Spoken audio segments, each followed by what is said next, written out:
Whether you're a diehard sports fan, a hopeless romantic, or a comedy aficionado, the Xfinity 10G network was made for streaming it all. Worry less about buffering when streaming your favorite shows, movies, or live sports, and enjoy a better way to watch. Xfinity gives you a reliable connection for streaming, plus all the entertainment you love all in one place. Fear not, because now you can finally sit back, relax, and stream your favorite entertainment and sports like never before with the Xfinity 10G network. Hi, friends. The world got you down. Don't be sad. Listen to $2 Late Fee with Zach and Dustin. $2 Late Fee is the podcast that celebrates the best decade of entertainment, the 1980s. We pick a movie and soundtrack from our youth that we loved and see if it holds up today. We also interview your favorite celebrities from that era. All in the spirit of positivity and togetherness. Check us out at $2latefee.com.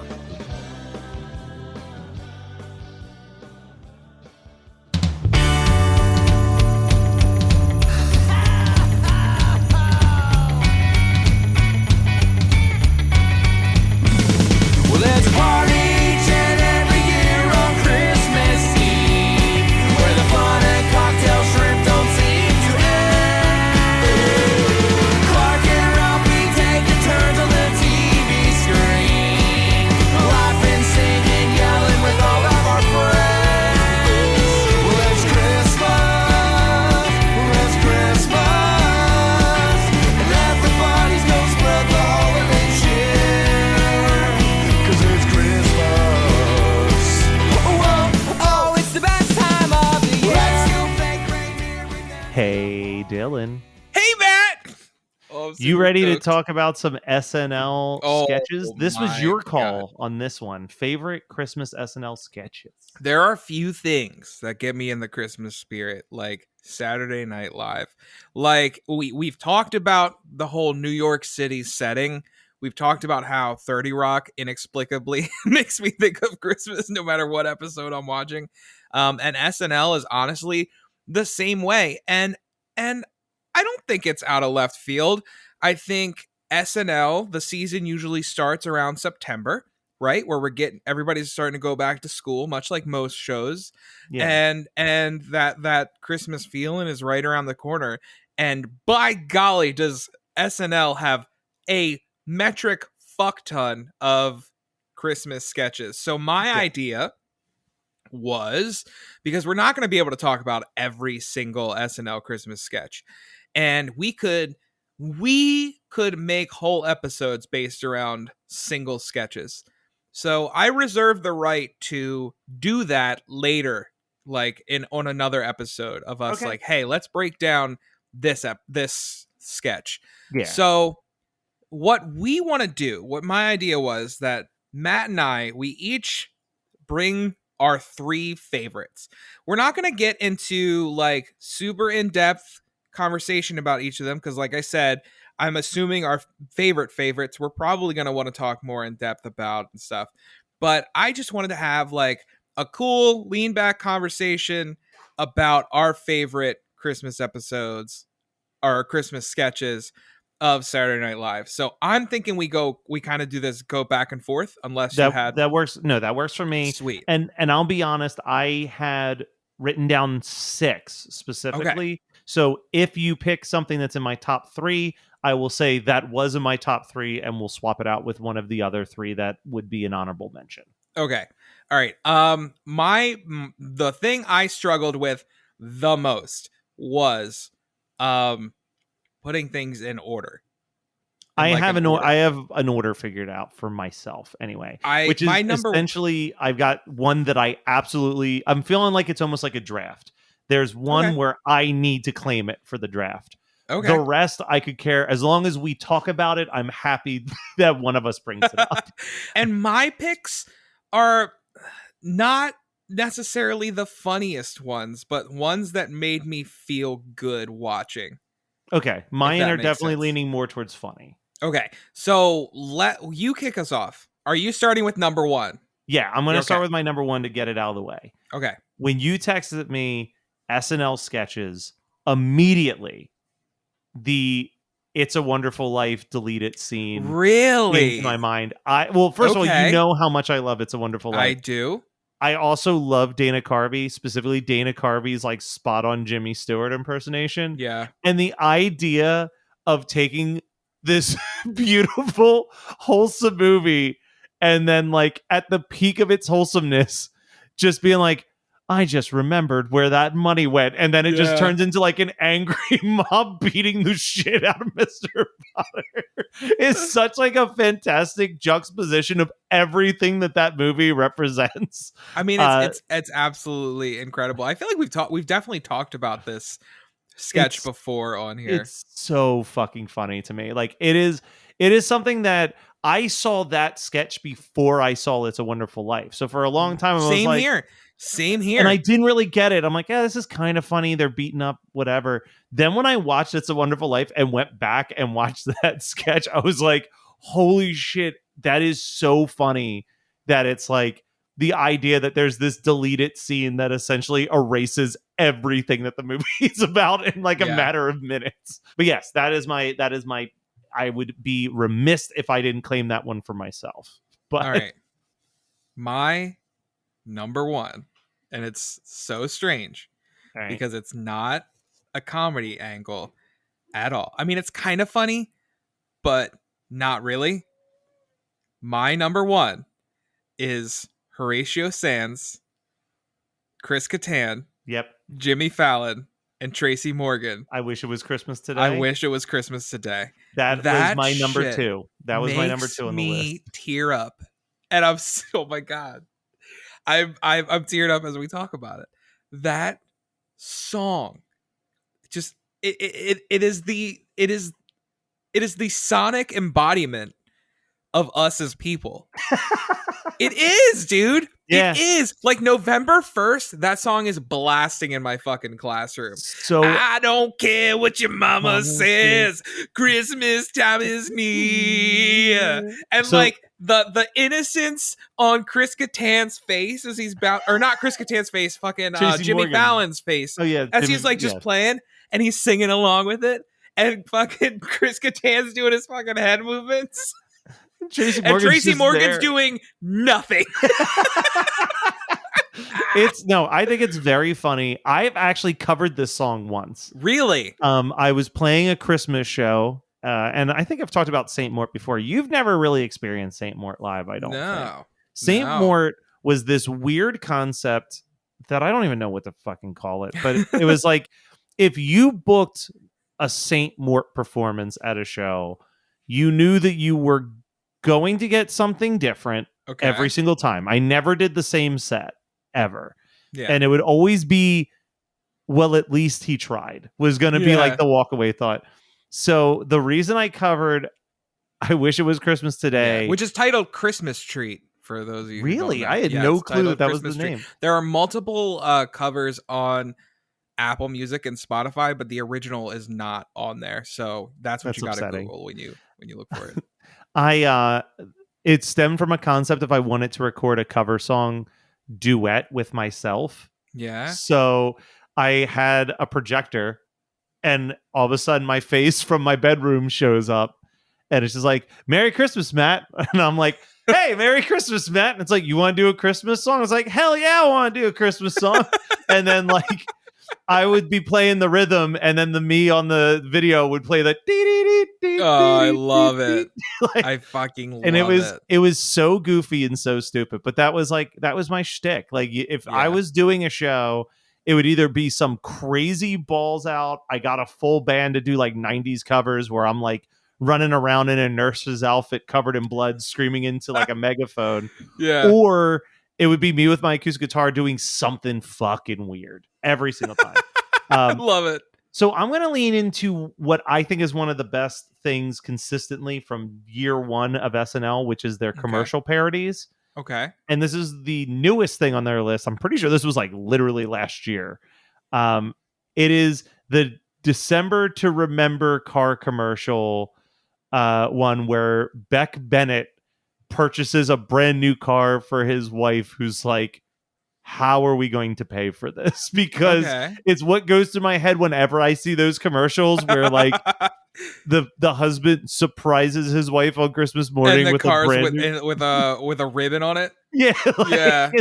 It's not like, I think it's because it's so fresh in my head, but like that, I remember watching that particular sketch because that was probably right when I started to be like, oh, instead of watching SNL, I can subscribe to their YouTube channel and then Sunday morning have everything given to me in individual bite-sized pieces. So I was like really starting to just watch everything through their YouTube page. And that one just tickled me really. It's like one of the first years I was watching SNL again regularly. Yeah. So yeah, it's I'm not a lot of familiar nostalgia, with that one, but yeah, it's worth checking out. But let's hear your number 2. My number 2, and it's kind of a generic pick. I think it's on a lot of people's number 1 lists, as if people sit around and rank their favorite SNL. As we found out, there's at least a couple websites. There are. And this is one that, like, it's my mother's favorite, and that is NPR's Delicious Dish, Sweaty Balls. That was next on my list if you had taken another one of mine. That is absolutely, and I think it's hysterical, and I think it's a product of the people that did it. Anna Gasteyer, Molly Shannon, and Alec Baldwin, who I've gone on record saying, and unfortunately things took a downward spiral on Alec Baldwin, but he's honestly one of my favorite actors, and I think he's absolutely phenomenal in this. It's one of the sketches where 3 lesser people would have absolutely broke. Yep. And it's the fact that none of them ever break the very dead seriousness on their faces while they're talking, because if even one of them started to chuckle, it would ruin the whole thing. But it's like they are so locked in with sincerity that it's like unbelievably hilarious. I love your balls. Yeah. Oh, I like the way your balls feel inside of my mouth. I like the way your balls feel. Your balls are so smooth. Yeah, that's the sweaty balls guarantee. It's so good, man. And that's the one that if I don't watch like the Christmas specials every year, that's the one that I have to watch every year for sure. You're cracking up. Because I just realized my segue into my number 3. Yeah, go for it. So, you're talking about some balls, but let's move up a little bit to the shaft, where you can find A Dick in a Box, which is my number 3. Oh my God. That was a great segue, dude. This was like our first taste of Lonely Island too, or I think so. It was early. I'm pretty sure Lazy Sunday was before this. Okay, yeah. But this was like, Lazy Sunday had a pretty decent viral success. It had nothing on when Dick in a Box came out. Dick in the Box was fucking everywhere. And I mean, Dick in the Box was so big they continuously did sequels with those characters anytime Justin Timberlake was on the show, right? Yeah. You got It's Not Gay in a Three-Way, The Golden Rule. You got Mother Lover. Like, they you know what though? The funny thing is, like, as a hardcore Lonely Island fan, I don't really like the Lonely Island R&B tracks. I think that they're so good at rapping that I want them to just stick with that most of the time. I agree. But Dick in the Box is an undeniably hilarious song. Yeah. So I'm struggling, dude, because there are like 3 more I want to talk about. Well, name one more and then we'll just knock out some. I have one more honorable mention. All right. I think my third one. Okay. And it's gone back and forth between these 2. I think I'm gonna go Consumer Probe Erwin Mainway, which is Dan Aykroyd selling his toys, and he sells. Do you remember this one? No. Fuck it. All right, so Dan Aykroyd is being interviewed. He is the owner of a toy company around Christmas time, and he sells toys that are completely dangerous.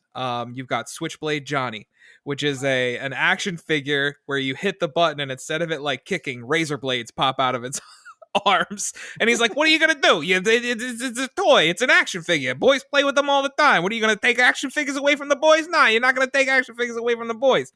And she's like, well, what about this new toy you guys have? Bag of glass. And it's literally just a plastic bag filled with glass. He's like, yeah, it's a bag of glass. You know, kids have all the fun for you. You don't need to take everybody's fun away from them. And she's like, well, what about a nice toy like this toy telephone?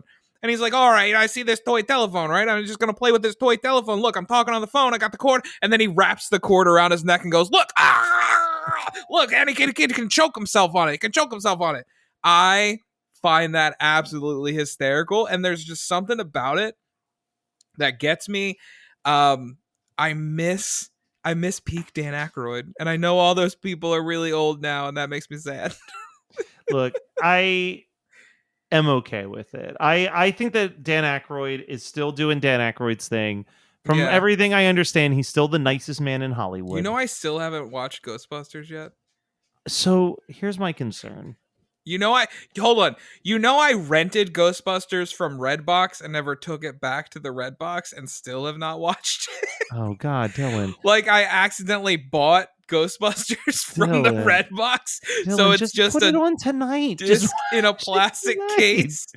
Dear God. Dude, I need to watch Star Wars for the 1,000th time. What are you talking about? But like, I'm worried for you with Ghostbusters because I've noticed a thing that happened. Actually, you'll probably be fine. Okay. I've noticed a trend in 2022 and 2021 that really upsets me, which is the great divide of people seeing a movie in theaters versus people seeing a movie from the comfort of their home.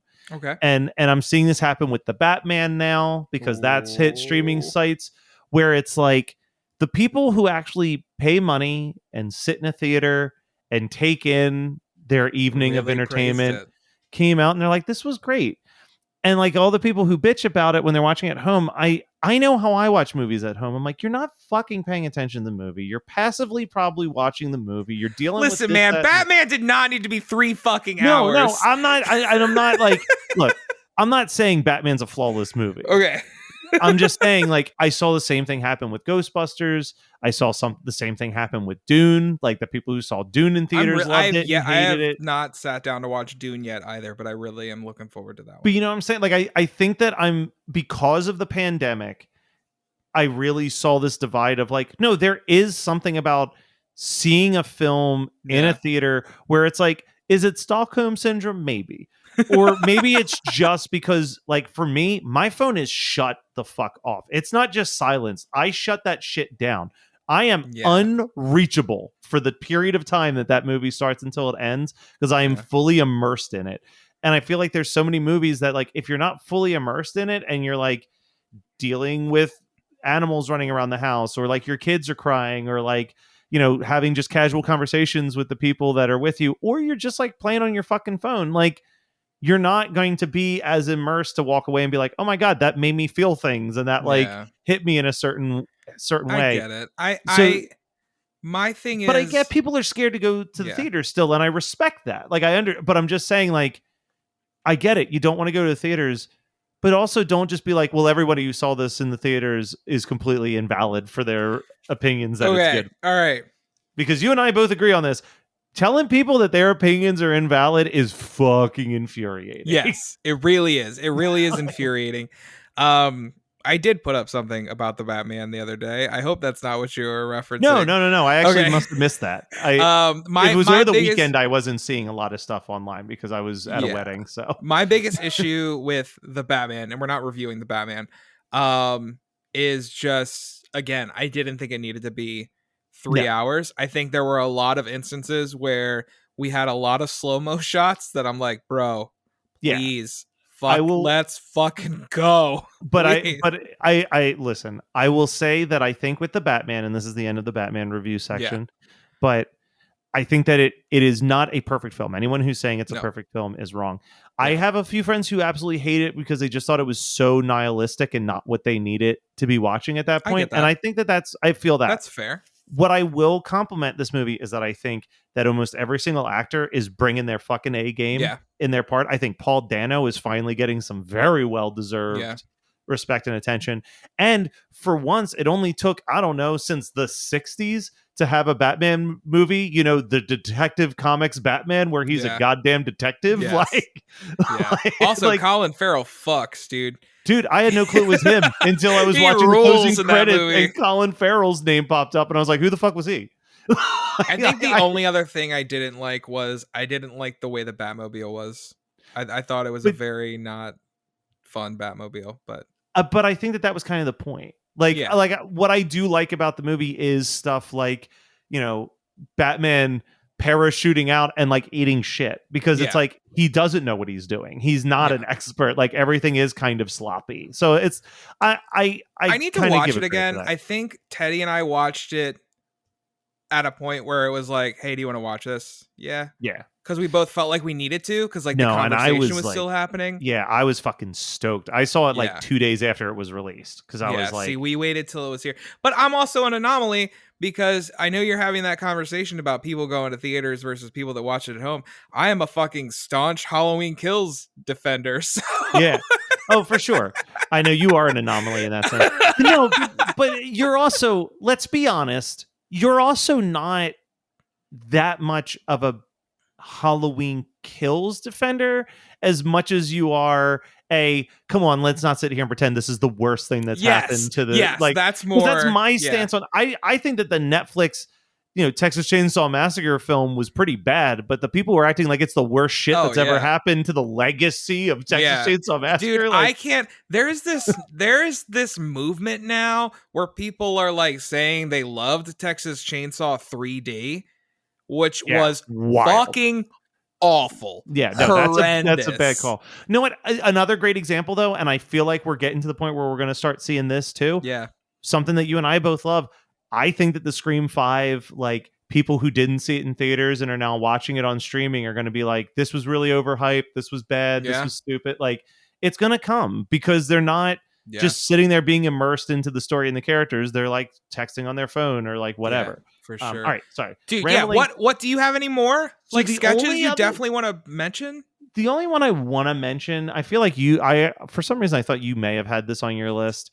I have 3 more I want to mention. So maybe this is one of those 3. Yeah. And this was one that I just saw in the last year or two, because I subscribed to the Saturday Night Live YouTube channel. It started recommending a bunch of other sketches, and I just watched it out of curiosity. And I feel like sometimes SNL sketches aren't necessarily funny, but there's like a little bit of charm to them. Yeah. And I found the "You're a Rat Bastard, Charlie Brown" sketch. That's a fun one. It's not on my 3, but that's a fun one. It's like just weirdly charming, and I think the only reason I watched it was that the thumbnail was Larry David playing Linus. Yes, and I was like, well, now I'm curious. but it's like I can't tell you anything about it. I can't quote it, but every single time that I see the thumbnail, I'm like, let me rewatch that. Like it ain't bad. So the 3, and I'm not going to get into them like the other ones, but I'll just kind of mention them. Number 1 is Steve Martin's Christmas Wish, or Steve Martin's Holiday Wish. Yeah. I love that one. You need to check that one out. He's like, what I want to wish for is peace to all the world. Actually, what I want to wish for is $1 million to me and peace among the world. Actually, what I would like to wish for is a million women, all scantily clad, surrounded by me. $1 million. Hold on, those women need cars. So what I want to wish for, and it just keeps going like that. Like I'm not doing it justice. It's like almost like the early version of like the "I'm leaving" scene from The Jerk, where it's like it just keeps building. Steve Martin was so good at that. All right. Yes. What are your other 2? The other one is John Malkovich. 'Twas the Night Before Christmas. I saw this come up on a list, and I was like, I am going to watch this. Oh, you've never seen afterwards. it? I am not going to talk about it. You need to see it. I feel like just the setup of John Malkovich reading "'Twas the Night Before Christmas" is more than enough for me to be so good. It's so funny. And my third one is a more not really recent. It's crazy that this was actually like a long time ago now. Is Rappingville. Justin Timberlake and Jimmy Fallon. Each of one of them's playing a wrapping paper and one of them's playing a bag, and they go into like a whole spiel of like battle rapping each other to modern hits. I want to say something as well, and I hope that I'm not putting words in your mouth, but I feel like you're going to fall in the same category as me. I think that it's noteworthy that neither one of us brought up the Hanukkah song. And that's not because I'm anti us talking about Hanukkah on the Christmas podcast, but it's because I've always thought that song is overrated as fuck. Like, you are putting words in my mouth.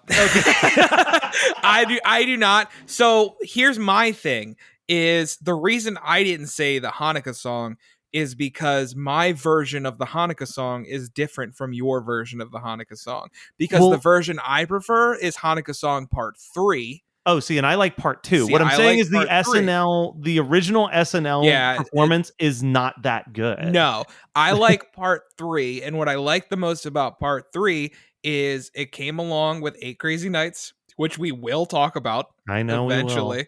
I know. I've avoided that movie this long. I adore how dumb that movie is, and I love the songs in it.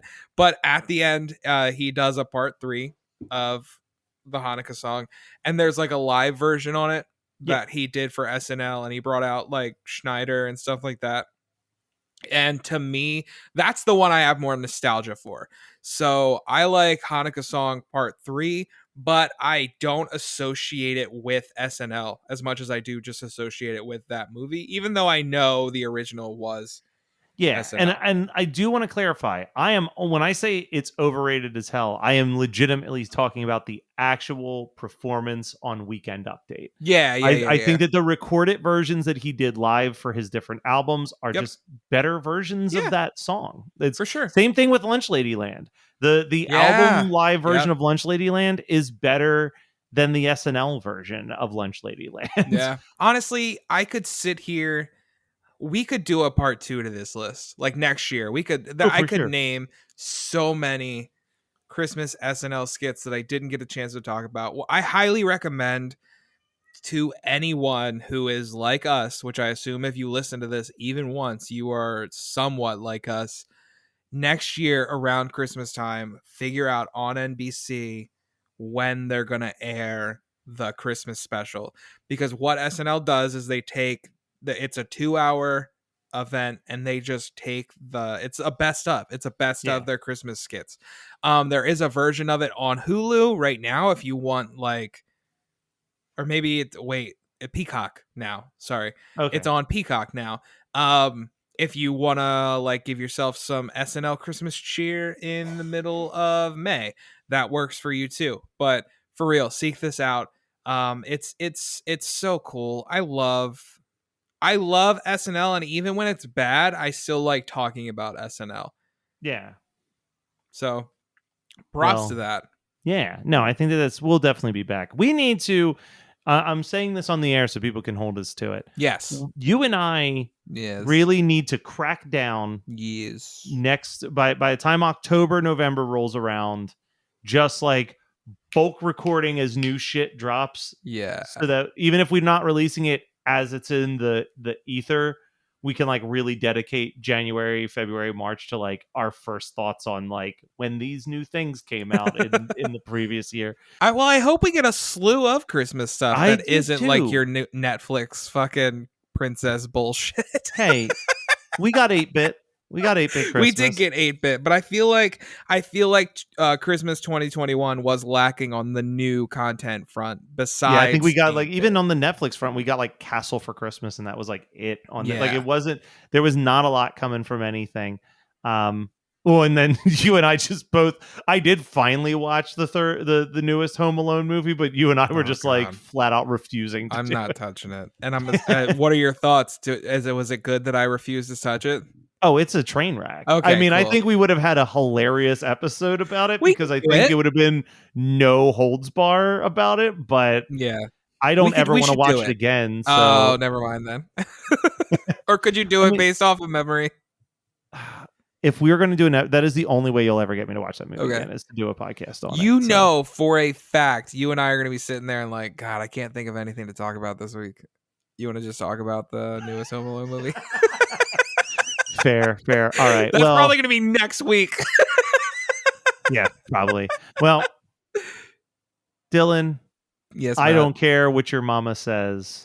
Christmas time is near. Whoa, whoa, whoa, now we won't stop till the big ball drops on New Year's. Happy holiday, have a great holiday, have a merry happy holiday.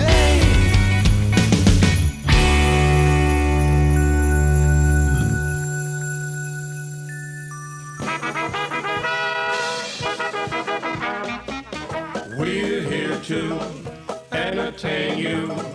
We'll sing your song. Hey there, are you obsessed with things that happened before your time?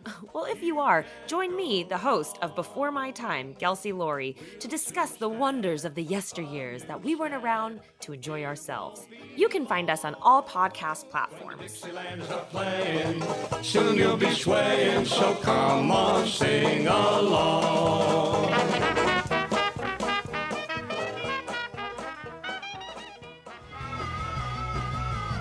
You're listening to the Geekscape Network.